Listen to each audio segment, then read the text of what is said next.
Alors, ce que je voulais, moi, vous amener en 2, 3 minutes pour dire un petit peu dans quoi ça se met, cette proposition d'une après-midi comme ça. C'est dans la suite, effectivement, de ma préoccupation.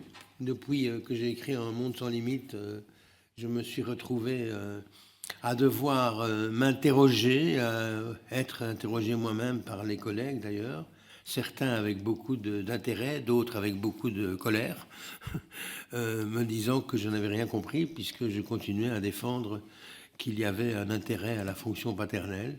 Bon voilà, mais comme c'était entre autres du côté de Lacan et que beaucoup de lacaniens voulaient participer de cette fin du père, d'une certaine façon, c'était le fameux nom du père, il s'agit de s'en passer, disait Lacan, mais il ajoutait à condition de s'en servir. Et pour moi, j'ai toujours entendu ça comme étant très intéressant, parce qu'au fond, se passer du père, c'est quelque chose qui va de pair avec la démocratie, mine de rien. Non pas se passer de la fonction paternelle, hein, mais se passer du père, c'est-à-dire de quelqu'un qui viendrait nous dire ce que nous avons à faire, etc. C'est pas ça qui est souhaité par le vœu émancipatoire démocratique, évidemment.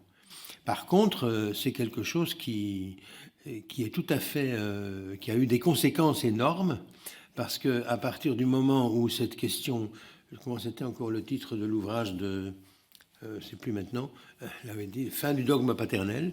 Au fond, il n'avait pas tort, c'est vrai. Le dogme paternel s'est effondré à un moment donné, et aujourd'hui, il est tout à fait effondré. La question, c'est que le dogme paternel, ça n'est pas la fonction paternelle, c'est pas la même chose. Le dogme paternel, ça va de pair avec, effectivement, la question de la religion. Dans le religieux, le père a une place particulière qui était mise en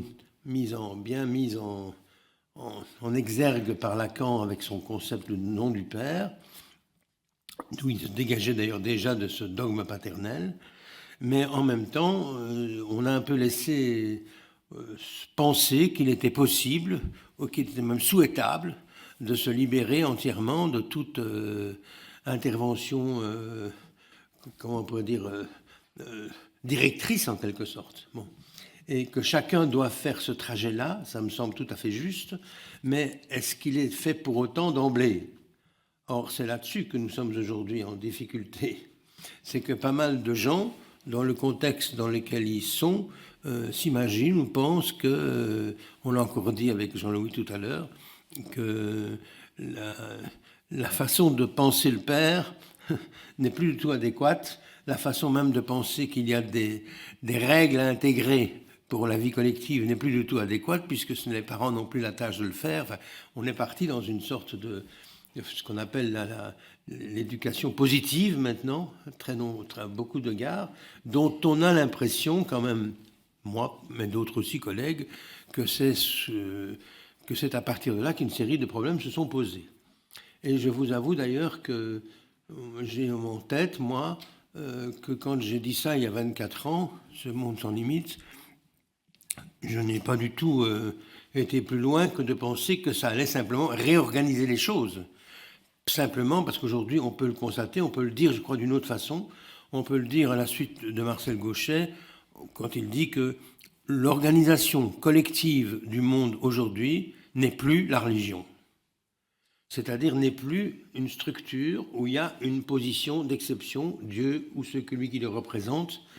Cette façon de penser la chose à partir d'une verticalité, elle est littéralement, on veut la renverser, on veut la bannir, on veut s'en débarrasser complètement. Et c'est d'ailleurs assez comique parce qu'on veut une horizontalité sans verticalité. Ce qui est un petit peu une impasse, ce qui est une impossibilité concrète, soyons clairs. C'est que si vous avez de la horizontalité, vous avez de la verticalité et vice-versa. Pas moyen d'avoir qu'un des deux pans de l'affaire. Mais justement, c'est quand même intéressant de lire comme ça, et on a eu la chance d'avoir hier l'intervention de Marc Hérali, qui je trouve a donné à petite dose, dans un petit espace, mais quand même très bon exemple, de ce que donne, ou de ce que peut donner le fait de ne plus avoir les repères qui hier étaient donnés par la religion, alors qu'on a toujours le travail à faire pour la civilisation, pour l'humanisation. Ça reste toujours le boulot. Mais on n'a plus les modalités qui était en place. Par exemple, vous n'avez plus la verticalité qui soutient l'édifice et qui donc donne sa légitimité à une autorité, que ce soit celle des parents, que ce soit celle de l'instituteur à l'école, que ce soit celle, peu importe, à tous les niveaux. Mais si vous voulez que tout soit horizontal, qu'il n'y ait plus d'hétéronomie, qu'il n'y ait plus que tout soit sur le même plan, vous finissez évidemment par vous trouver dans l'impasse vous-même, parce que vous ne savez plus au nom de quoi vous allez exiger quelque chose, et au nom de quoi est-ce que les gens vont devoir s'y soumettre. C'est par exemple ce qui se passe à l'école. Je crois que c'est assez clair qu'il faut entendre qu'à l'école, ce n'est pas que les parents, les instituteurs ou les enseignants ont moins d'autorité, c'est que enseignants et élèves ne peuvent plus se référer à l'autorité comme une tiercéité. Bon. Avant, c'était ça qui se passait. C'est pas que le maître devenait... Ça arrivait, hein. Ça arrivait qu'il y ait des excessifs et des abuseurs. Il ne faut pas non plus nier les choses. Hein. C'est d'ailleurs bien pour ça qu'on espère qu'il y a une amélioration qui pourrait survenir si on pense une société qui ne soit plus organisée sur le modèle vertical. Et on a vu qu'il y avait des choses qui étaient rendues invisibles par ce modèle et qui, quand même, n'allaient pas dans le sens de ce qu'on espérait d'une amélioration de la vie collective. Donc, voilà, nous en sommes là. Et j'aime bien la formule, par exemple, que donne le défenseur de Charlie Hebdo, là, Richard Malka, qui dit dans L'Après-Dieu, « On ne remplacera pas la religion avant longtemps. Il n'y a pas de transcendance unificatrice aussi efficace. Les idéologies, le communisme, le maoïsme, censés s'y substituer, ont vécu le temps d'un battement de cils et provoqué des crimes contre l'humanité, pire que ceux dont le fanatisme religieux est responsable. Des dizaines de millions de morts, eh bien non, il nous faut une autre transcendance. » Bon. Ce qui est tout à fait juste, je crois qu'on peut le dire tout à fait comme ça, c'est qu'on est en recherche, ou on devrait l'être en tout cas, en recherche d'une transcendance qui ne soit plus sur le modèle religieux, mais qui quand même reconnaisse qu'il y a le surplomb du collectif sur le vœu individuel. C'est là que la bascule a opéré il y a quelques années, puisque c'est l'individu qui maintenant prend le haut du pavé par rapport au collectif, à tel point que cet individu peut récuser, justement, comme je disais tout à l'heure, ce qui vient comme exigence du collectif. Il n'a même plus à la contester, il peut la récuser, c'est-à-dire qu'il peut profiter de l'air ambiant et du discours ambiant pour dire « mais ça, moi, ça ne me concerne pas, c'est pas mon affaire, je m'en occupe pas, j'ai pas du tout à obéir à ces ordres qui me sont donnés, j'ai pas du tout à répondre à ça ».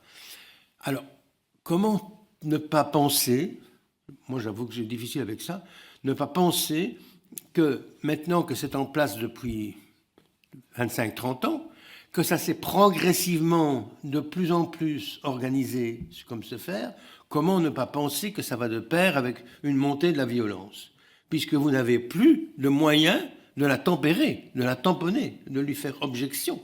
Puisque si vous faites objection, c'est au nom de ce que vous voulez dominer, celui à qui vous dites ça suffit, et on n'y va plus, et donc du coup, il n'y a plus moyen de faire avec ça. Et donc on se trouve en grande difficulté aujourd'hui, et je trouve que ça émane de plus en plus, mais on se trouve aussi avec un « je n'en veux rien savoir » que Pascal évoquait tout à l'heure.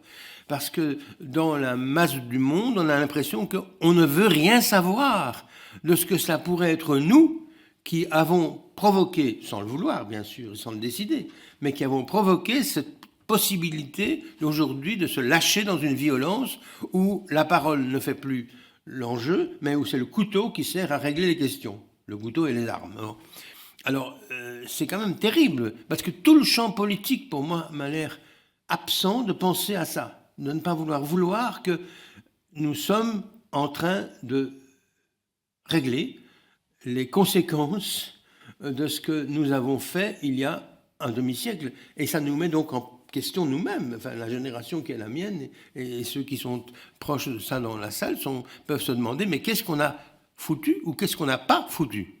Ce qu'on n'a pas foutu, à mon avis, c'est de continuer à pouvoir tenir une autorité tellement celle-ci était remise en cause et tellement celle-ci était vue comme négative. Toute la gauche allant dans ce sens-là, puisque dès que vous dites qu'il y a quelque chose qui ne va peut-être pas du côté de ceci ou de ça, c'est que vous voulez brider, c'est que vous voulez interdire, que vous voulez empêcher la singularité d'un chacun d'émerger.